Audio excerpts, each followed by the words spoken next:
This man opened the gate to another world, discovered that everything inside is made up of cubes. The panda here has a square head, the wild boar also has a square head. Even the zombie has a classic blocky face. In this world, you can imagine and create your own world. This is my first home. The third base made entirely from sheep wool, a pink house. Welcome back to my channel, and today we will go through the movie Minecraft. Steve is a special boy. From an early age, he dreamed of being a hero. But life is not like a dream. When he grew up, he became a door salesman. Now Steve has turned 30, but the old dream has not faded. The opposite is true. It's more intense than ever. So he returned to the tunnel, dedicated to digging. Unexpectedly, he accidentally opened the gate to the main world. The world is a place miraculously full of square blocks, nurturing imagination. It is the largest sandbox in the universe, filled with test stories and endless golden adventure. Here, you can unleash unlimited creativity. Steve put all his time into the main world, even stayed alive thanks to delicious cooked pork chops. He tamed his close wolf friend Dennis. The two do not part, coordinating extremely well. Together, they built countless magnificent works. Steve even built a park named after himself. Time escapes. On a peaceful afternoon, he encountered a strange ruin. He opened the chest on the ground, suddenly found a firestone. Steve accidentally activated a new space gate. This place is filled with burning fire. It looks like hell on Earth. The dominant of this land is a wicked witch named Maxa. Who are you? Why is your face so square? Maxa took the cube from Steve's hand. This is the most powerful orb of the universe. Maxa wants to use it to appropriate gold in the main world. Of course, Steve could not stand by. He quickly returned to the square world and told Dennis to bring the sphere back to Earth. Dennis rushed to Earth and hid the ball under the bed in Steve's apartment. The gate to the main world also immediately closed. As long as the ball is not detected, the main world will be safe. In the late 1980s, a person named Gareth Garrison stirred the gaming scene. He became the unbeaten legend of arcade gaming machines. Gareth is famous for his exclusive moves. He won the title of Jack Kai. Soon, he became the king of gaming, making everyone admire him. He even got lucrative advertising contracts. But that golden age is only the past. Even his game shop is difficult to keep. One day, Gareth attended an auction at a nearby warehouse. He set his eye on a gaming machine, the Atari Cosmos 1987. Just reselling it could earn some cash. Gareth bit his teeth and spent $900 to win the auction.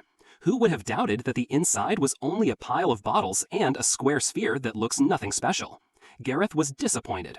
Driving his old car back home, unexpectedly, the car broke down in the middle of the road.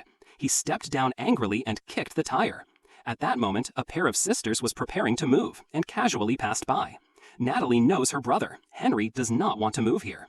But this is the last aspiration of their mother. Moreover, Natalie has just earned a full-time job at a local potato factory. The rent here is also surprisingly cheap. So the two siblings moved to Go, Idaho, the top potato capital of the United States. She met the enthusiastic real estate agent named Tanner. After handing the key to Natalie, he hurriedly left because he still had to go back to the zoo for an auxiliary shift. He had to quickly bring the small animals to the barn. Natalie is very young, but had to replace her mother's role. She tried not to reveal weak emotions. The next morning, Natalie prepared her mother's pizza recipe for Henry to bring to school, to share with friends, taking the opportunity to make friends. Henry rode to school. On the way, he crossed the World of Electronics shop. The owner is Gareth. Henry loves video games. Gareth realized the boy was a new face and gave him an advertisement introducing an upcoming personal training course. Commitment to help students become winners in life. Tuition is only $50 per hour.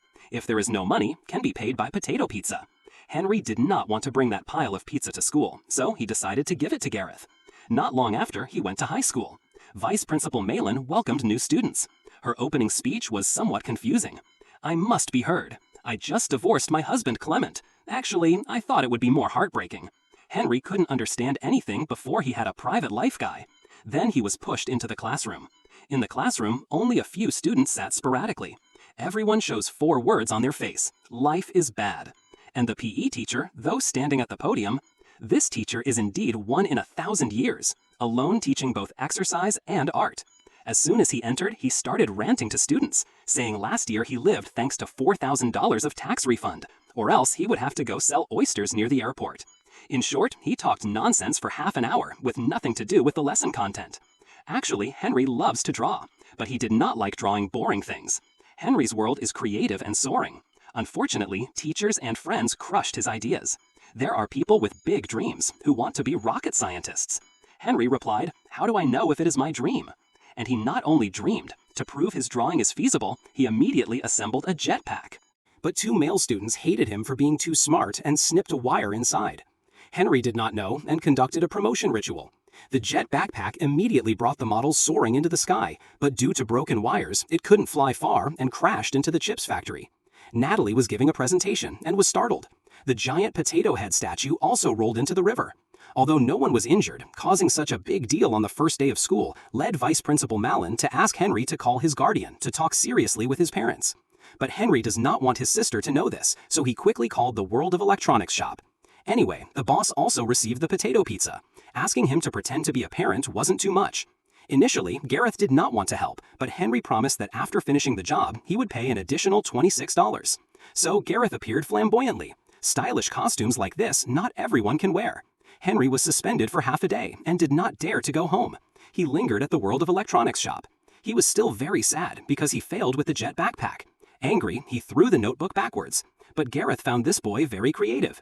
At this time, Henry looked around and discovered the cube on the table. He asked Gareth what it was used for.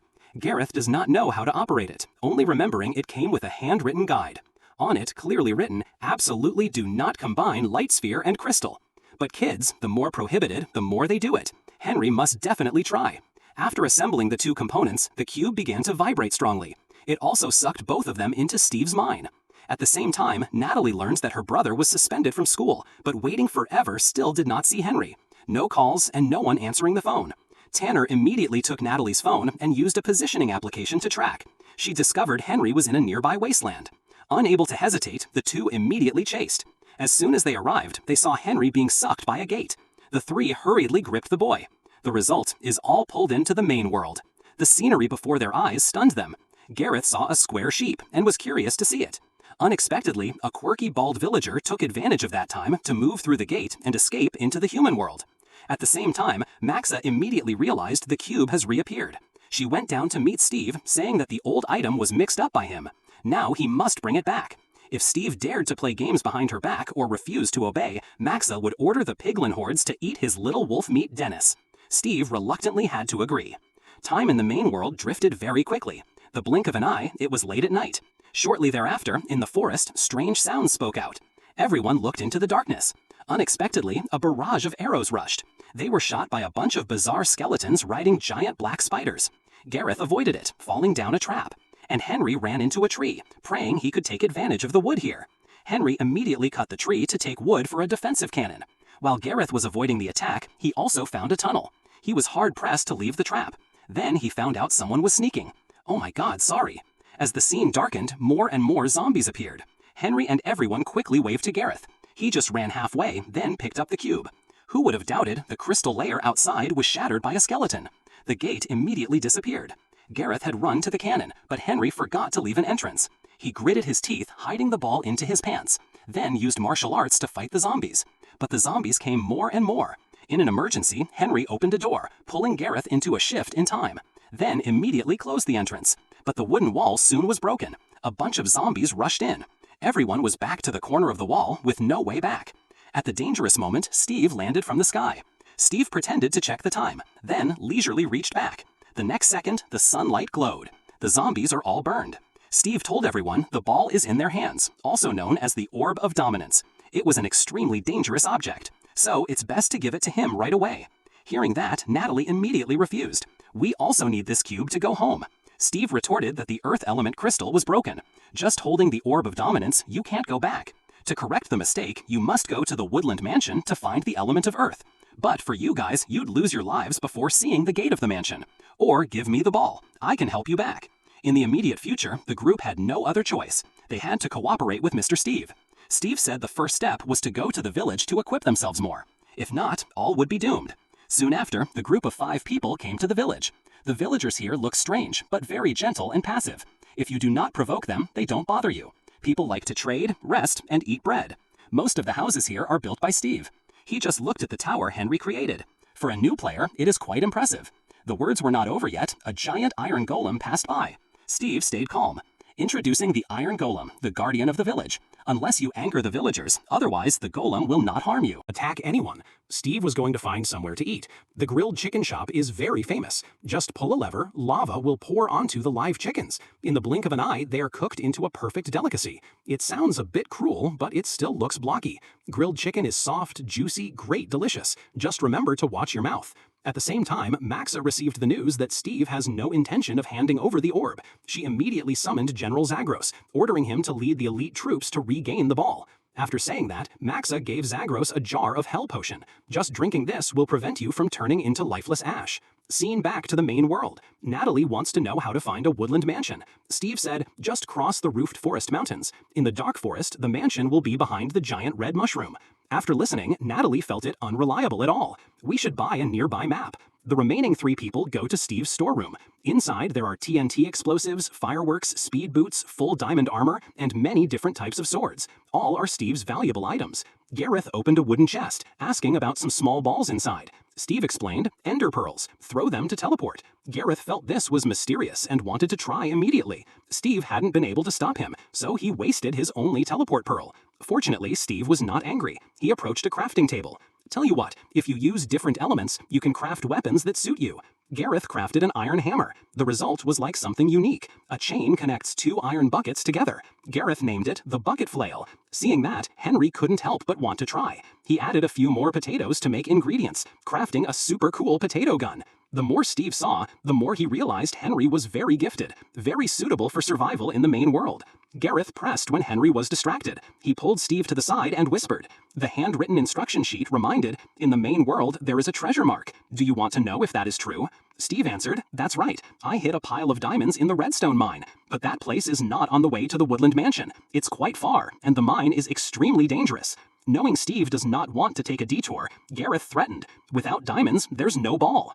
At that moment, there was a disturbance outside. General Zagros led the elite piglin army, charging directly into the village center. They caused chaos and made the villagers flee. Steve and Zagros are old acquaintances. Steve planned to step up to teach him a lesson, but was stopped by Gareth. He resented Steve always occupying the spotlight and decided to handle this pig himself. Unexpectedly, Gareth wanted to show off for a while. Steve stood behind him again, and Zagros was unfazed. When endangered, they still relied on Henry. His potato cannon was extremely powerful. Just one shot scattered a bunch of piglin.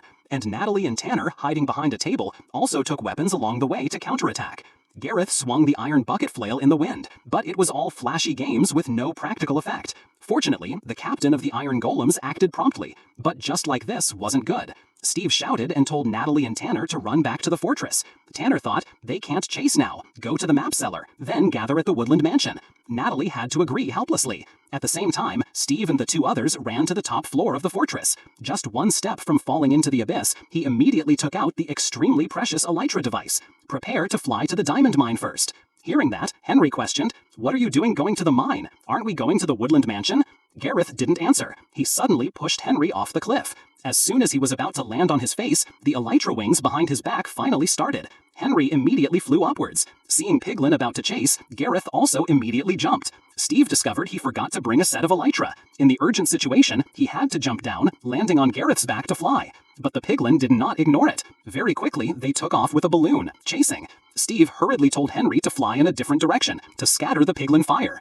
Unexpectedly, the balloon shot out a piglin. The piggy immediately clung to Henry's legs, stuck like chewing gum, unable to be removed. Meanwhile, Steve uses Gareth as a vehicle, holding his hair to control the flight direction, flexibly avoiding Piglin's artillery. Steve fought car with car. That scene made the Piglin technicians angry. They rode wild boars to speed up, rushing into the wake of Steve, making him hang back on Gareth. At this time, the balloon shot out a cannon, accidentally destroying a piece of wall ahead. Seeing that, Steve hugged Gareth tightly, trying to minimize the area of the 2 people. Humans follow an infinite position? Difficult to help. The whole group successfully crossed the narrow slot on the wall. Henry took out a firework, finally cutting the tail off the piglin behind. But a cannon blast sent him tumbling through the air, accidentally crashing into Gareth nearby. 3 people, like a rocket, rushed towards a panda. In the moment of hanging by a threat, Gareth's water bucket was finally effective. They used the water to reduce the collision force. Fortunately, they weren't hurt. But Natalie isn't doing so well. The 2 girls chased the map seller to the river. Natalie was planning to contact her younger brother, but absolutely didn't know where to start. The 2 had to think otherwise. At this time, another character. The villager escaped to the human world. Because he did not know traffic laws, he was hit by an old car as soon as he walked onto the road. The driver is none other than Vice Principal Malin. "Your head is really big. You won't sue me?" The vice principal is a master, showing no fear before creatures from other worlds. She proactively invited the big-nosed villager to dinner to apologize. As soon as she arrived at the nearby restaurant, she began to repeat the story of her recent divorce. "The main reason is my husband. He is not good at all, unlike him." Contrary to the romantic atmosphere on the other side, Gareth and Henry were questioning Steve. "What are those aggressive piglets that chased us?" Steve frankly admitted, "Those piglin are all under Witch Maxa.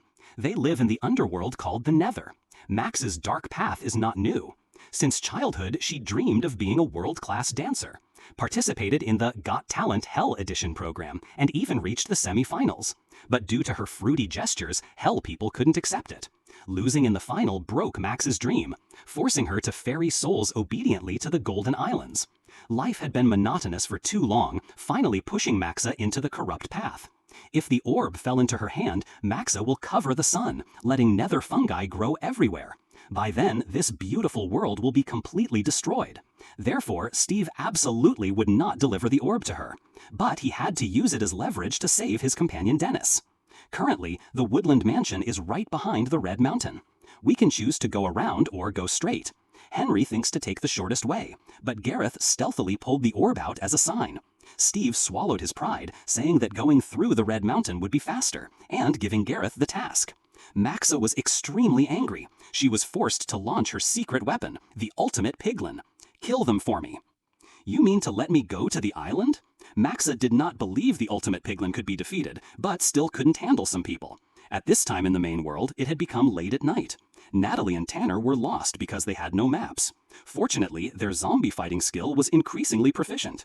The two of them just talked about the suffering of life in whispers, casually knocking down zombies without looking. The atmosphere was both bizarre and funny. Suddenly, Dennis appeared. It turned out it had never been arrested by Maxa. Tanner saw the name tag on Dennis's neck, remembering this is Steve's pet. Surely following Dennis will find Steve's group. At the same time, the group of 3 people went to the Red Mountain. The glowing substance inside is pink slime, used to conduct energy and make legendary items. But Gareth doesn't care about those things. What he wants is the diamonds to sell for money. Steve mumbled. Gareth was unfortunately trapped immediately, activating a series of traps in the line. Fortunately, thanks to him, the whole group cleaned themselves neatly. Steve quickly found the previous diamond hiding place. Henry followed him, patting.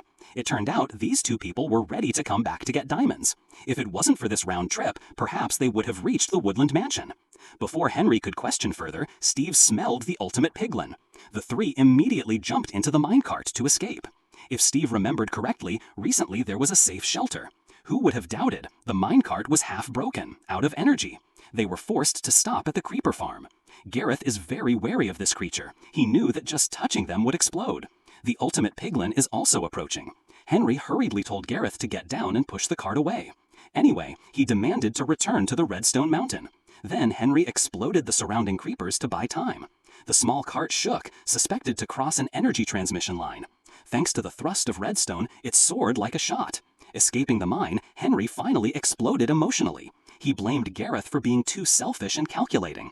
Gareth frankly responded, "I'm about to go bankrupt. I need this diamond to save my store." The adult world is not as simple as he thought. Henry understood why Gareth did that, but he did not accept being cheated. "The most important thing is to meet my sister again." He didn't want to continue arguing anymore. At this time, the woodland mansion was right before their eyes. Steve drew a simple map and explained the action plan for the other 2. The woodland mansion has 3 floors. The first floor is full of strict guards, also known as vindicators. The second floor is all evokers. They use extremely strong dark magic. And the last floor is the battle room, place of the earth elemental crystal, protected by Enderman messengers. Absolutely do not look directly into their eyes. If not, you will be mind controlled. Henry could build straight stairs to the 3rd floor, get in the window, and grab the earth elemental crystal. But to succeed, they needed a diversion. Gareth and Steve must attract the attention of the enemy to help Henry sneak up to the 3rd floor easier. Unfortunately, at that moment, Henry was discovered by several soldiers. He rushed into a side room and closed the door. Inside were mountains of high-quality wooden barrels. Where could the earth elemental crystal be? On the other side, to hold the enemy, Gareth was forced onto the gladiator ring. But the opposite was only a chicken. Do I have to fight a chicken? As soon as he was uneasy, a wooden barrel from the ceiling fell into the ring. A small, extremely aggressive zombie jumped out, riding on the back of the chicken. It turned out it was a chicken jockey. Riding this chicken rushed in like artillery shells. Gareth was not able to stand much longer. Henry hurriedly searched the wooden barrels. He saw all kinds of valuable treasures, just not the earth elemental crystal. While Gareth was about to be beaten to death, Henry finally noticed a glowing chest. He opened it. As expected, the earth element crystal. At that moment, he felt the Enderman guard had appeared. Henry remembered Steve's warning and hurriedly averted his eyes to avoid eye contact. Unfortunately, he underestimated the opponent's magic power. In the end, he was still enthralled and opened his eyes. You will never be cool like me, Kid Henry. Give up. This world doesn't need you, Henry. All is your fault. He always ruins everything. While Henry struggled with the voice in his head, Gareth was almost beaten by the zombie on the other side. At the right time, Steve bit the rope tied on his body, ending the zombie's suction power on the fighting floor. At the same time, Henry also defeated the Enderman guard and received a reward, an Ender Pearl. He smashed the floor and jumped down to meet them. The three of them quickly left with the Earth Element Crystal. Unexpectedly, Maxa blocked them. She also brought a group of kids and the version 2 of the Ultimate Piglin, designed by her own hands. Maxa gently swung a spell, and the crystal sphere in Henry's pocket was immediately sucked away. Maxa won the booty and hurriedly retreated, leaving the large group to handle the main group. The Piglin carried a bomb step by step. It must be intending to explode this bridge. Gareth took Henry and threw him onto a balloon. Steve also jumped onto many slime blocks and shot up. But Gareth knew that the balloon could not withstand much weight. He decided to stay fighting with the Piglin, considering it penance for being selfish. As soon as he was uneasy, the bomb exploded. Gareth was thrown away from the bridge. The balloon is also affected, falling down. When Steve and Henry regained consciousness, they discovered they were saved by Natalie. Now the siblings were reunited. The fate of Gareth was unclear. On the other side, Maxa used the sphere she had just won to start her dark plan. She opened the gate connecting the two worlds, letting monsters from Hell and Piglin into the main world. The group of main characters, of course, could not cross their arms. Henry applied his entire intelligence, manufacturing a range of weapons and equipment. They also gathered a powerful army of iron golems. But Maxa did not show fear. As long as my side doesn't provoke them, the iron golems will not act. Unexpectedly, after saying that, a Piglin chicken jockey shot an arrow forward. With that, the iron golems were provoked. A big battle broke out. The sisters Natalie began to act with the iron golem team. Maxa saw the unfavorable situation and immediately launched the Ultimate Piglin version 2 into the match. He had just entered the battlefield. As for Steve, the strongest person in the main group, also prepared carefully. He wore diamond armor, holding a diamond sword, appearing extremely majestic. But Maxa crashed him in the blink of an eye. It is true that diamonds only look good. At the same time, the sisters finally reached the dark gate. The light sphere is right above the gate. Henry used a dispenser to shoot the Ender Pearl and immediately teleported to the top of the gate. But the Ultimate Piglin version 2 quickly rushed to Natalie. Right in danger, Tanner led 7 wolves. With the support from Dennis and his pack, the Piglin army suffered severe damage. But the Ultimate Piglin 2 discovered Henry's actions and shot an energy beam at him. Henry was knocked off the tower by the energy wave. Fortunately, Gareth promptly drove the balloon to fly. He instructed Henry to poke the tail of the balloon. Just poking one will spit out fireworks. 2 people combined to destroy the dark gate. The main world was filled with light. Piglins burned in the sun. The Ultimate Piglin was concentrated at the chaos of the ball, but was punched by the iron golem. The orb of light returned to Natalie's hand. Maxa saw that her great plan was gone. She told Steve, "I secretly wanted to tell him. I will whisper something. Are you going to hide from me again? I do not have this. I love this. It is all unbearable. I had to try it." Maxa fought Steve twice. In the end, she was burned by sunlight. Henry was about to return to Earth. Steve said, "Even in this world, you can unleash your creativity, not being bullied or isolated from friends." But Henry is a brave child. I will face the real world. Those words made Steve very touched. He finally decided to return to Earth. Later, Henry's jetpack was successful, surprising everyone. Steve and Gareth became good friends, and the big-nosed villager stayed too. The movie ends here. If you found it interesting, do not forget to watch the channel for other movies and leave a like and subscribe so you don't miss new videos. Thanks for watching, and see you again in the next videos.